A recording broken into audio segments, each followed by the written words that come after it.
दोस्तों, आज हम आपको लेकर चले गए उन ऊंचाइयों पर जहां सांस लेना भी चुनौतीपूर्ण होता है, लेकिन वहां एक जीव बिना किसी डर के विचरण करता है, जिसका नाम है पहाड़ी बकरी।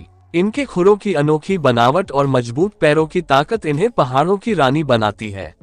तो चलिए आज हम जानेंगे पहाड़ी बकरियों की दुनिया के कुछ ऐसे रहस्य जो शायद आपने पहले कभी नहीं सुने होंगे। ये मुख्य रूप से उत्तरी अमेरिका के रॉकी माउंटेन्स और अलास्का के ऊंचे इलाकों में पाई जाती हैं।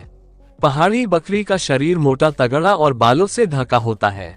इनकी सफेद या हल्की ग्रे रंग की मोटी ऊनी कोट इन्हें बर्फीले और बेहद ठंडे मौसम में गर्म रखती है। इनके सींग सीधे और नुकीले होते हैं, जो लगभग 20 से 30 सेंटीमीटर लंबे हो सकते हैं। इनके खुर सख्त किनारे वाले और बीच से मुलायम होते हैं, जिससे उन्हें चट्टानों पर मजबूत पकड़ मिलती है। पहाड़ी बकरियां अपने खुरों से छोटे छोटे पत्थरों और दरारों का सहारा लेती हैं और इसी तरह ऊंची ऊंची चट्टानों पर चढ़ जाती हैं, जहां इंसान का पहुंचना भी मुश्किल होता है। अक्सर मादाएं और उनके बच्चे छोटे समूहों में रहते हैं, जबकि नर बकरियां ज्यादातर अकेली घूमती हैं। गर्मियों में ये ऊंची चोटियों पर चढ़ती हैं और सर्दियों में नीचे उतरकर कम बर्फ वाले इलाकों में चली जाती हैं।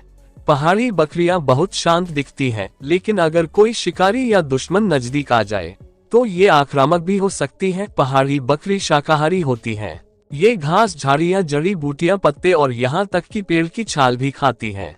कई बार इन्हें चट्टानों से चूने और नमक चाटते भी देखा गया है, जो इनके शरीर के लिए बहुत जरूरी होता है। मादा बकरी एक बार में आमतौर पर एक ही बच्चे को जन्म देती है। ये बच्चे जन्म के कुछ ही घंटे बाद अपने पैरों पर खड़े हो जाते हैं और मां के साथ चट्टानों पर चढ़ने लगते हैं। वैसे तो पहाड़ी बकरी की आबादी फिलहाल स्थिर है, लेकिन कुछ जगहों पर इनके आवास क्षेत्र कम हो रहे हैं।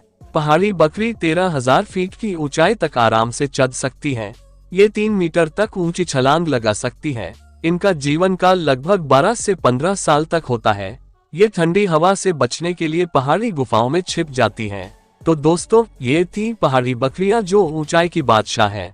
अगर आपको ये वीडियो पसंद आया हो तो इसे लाइक करें और चैनल को सब्सक्राइब करना ना भूलें।